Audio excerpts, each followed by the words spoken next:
আরে অতিথি কি আঙুল চাটবে এমনি এমনি? তবে হ্যাঁ, আঙুল চাটুক বা না চাটুক, চামচ কিন্তু চাটবে। একবার বানিয়ে দিন এইভাবে মাটন চর্বি দিয়ে ঘুগনি। তো ভাবছো যে মাটন চর্বি রেসিপিটা দেখবে না দেখবে নি? তুলো না ভিডিওটা একটু দেখে যাও আমি কিভাবে বানাচ্ছি। তাহলে চলো চলো আমার সাথে রান্নাঘরে। তার জন্য প্রথমে আগে থেকে ভিজিয়ে রাখা মটরগুলোকে আমি সেদ্ধ করতে বসিয়ে দিলাম। দেখো, মটরগুলো তোমরা চাইলে কিন্তু সারা রাত্রি ভিজিয়ে রাখতে পারো। আমি 5 থেকে 6 ঘন্টা ভিজিয়ে রেখেছিলাম। তারপর ভালো করে মটরটা যখন জলে দিয়ে দিলাম, আর একটা জিনিস আমি এখানে করলাম, দেখো মটরগুলো কিন্তু আগে দিলাম, কারণ মটরটা সেদ্ধ হতে টাইম লাগে, কিন্তু আলুটা তাড়াতাড়ি সেদ্ধ হয়ে যায়। তাই মটরটা যখন 50% সেদ্ধ হয়েছে তখন আমি আলুগুলো তুলে সেদ্ধ করে নিলাম। আর তোমরা চাইলে প্রেসার কুকারেও দিয়ে কিন্তু এটা সেদ্ধ করে নিতে পারো। তারপর আমি কিছু দেখো পেঁয়াজ কেটে নিলাম, এখানে মশলার জন্য সমস্ত কিছু উপকরণও রেডি করে নিলাম। আর হ্যাঁ, সেদ্ধ করে রাখা মটর আর আলুটাকে নামানোর পরে একটু ম্যাশ করে নিবে হাতে করে, তাহলে কিন্তু ঘুগনিটা খুব ভালো লাগবে খেতে। তারপর কড়াই তেল দিয়ে তেজপাতা, শুকনো লঙ্কা, গোটা গরম মশলা ফোড়ন দিলাম। তারপর কুচিয়ে রাখা যে পেঁয়াজটা ছিল সেটাকে দিয়ে ভালো করে ভাজলাম।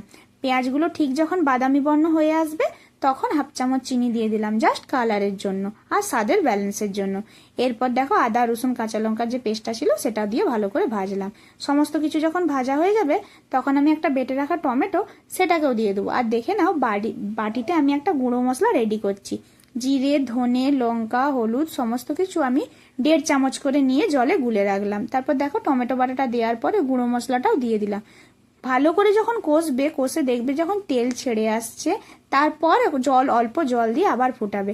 আর একটা জিনিস জানবে, যে কোনো রান্না যদি একটু হাতের সময় নিয়ে ধৈর্য ধরে যদি করো তাহলে তার স্বাদ এমনিই ভালো হবে। তারপর দেখো আমি এখানে 1/2 চামচের একটু বেশি গরম মশলা দিয়ে অল্প একটু জল দিয়ে ভালো করে মশলাটা তেল ছাড়া অবধি আবার অপেক্ষা করছি। এরপর কি করলাম, দেখো চর্বিগুলোকে দিয়ে দিলাম। মাটনের চর্বিটা আমি দিলাম। চর্বিটা দিয়ে জাস্ট কিছু না 2 থেকে 3 মিনিট একটু কষিয়ে নেব। কষানো হয়ে গেলে অল্প একটু জল দেব, যখন শুকনো শুকনো হয়ে যাবে অল্প জল দেবে, বেশি জল দেবার দরকার নেই। এ দেখো আমি দিয়েছি। অল্প জল দিয়ে সেদ্ধ করে রাখা আলু আর মটরটাকে তুলে 5 মিনিট ভালো করে নাড়বো, নেড়ে নেড়ে কষবো। কারণ ওই যে তোমার আগেই বললাম, যে কোনো রান্না একটু কষানোর কাছে সমস্তটা ডিপেন্ড করবে তার স্বাদ। তারপর ভালো করে কষে নিয়ে আমি এখানে গরম জল অ্যাড করেছি। তোমরা চাইলে ঠান্ডা জল কিন্তু অ্যাড করতে পারো, সমস্যা নেই। আমার মনে হয় গরম জলটা দিলে রান্নাটা খুব তাড়াতাড়ি হয়ে যায়। আর দেখে না চর্বিগুলো কিন্তু সব ঠিকঠাক আছে। দেখো পরিমাণ মতো আমি গরম জল অ্যাড করে দিলাম। আর 10 থেকে 15 মিনিট একদম গ্যাস কমিয়ে ধিমি আঁচে রেখে দিয়েছিলাম। রান্না যখন দেখবে খুব গ্যাস কমিয়ে করবে শেষের দিকে, বিশেষ করে তখন এর স্বাদ কিন্তু এমনিই ভালো হবে। দেখে তোমরা নিশ্চয়ই দেখে বুঝতে পারছো এর কালারটা কত সুন্দর এসেছে। তোমরা একবার বাড়িতে এইভাবে অতিথিকে বানিয়ে দেখবে, অতিথি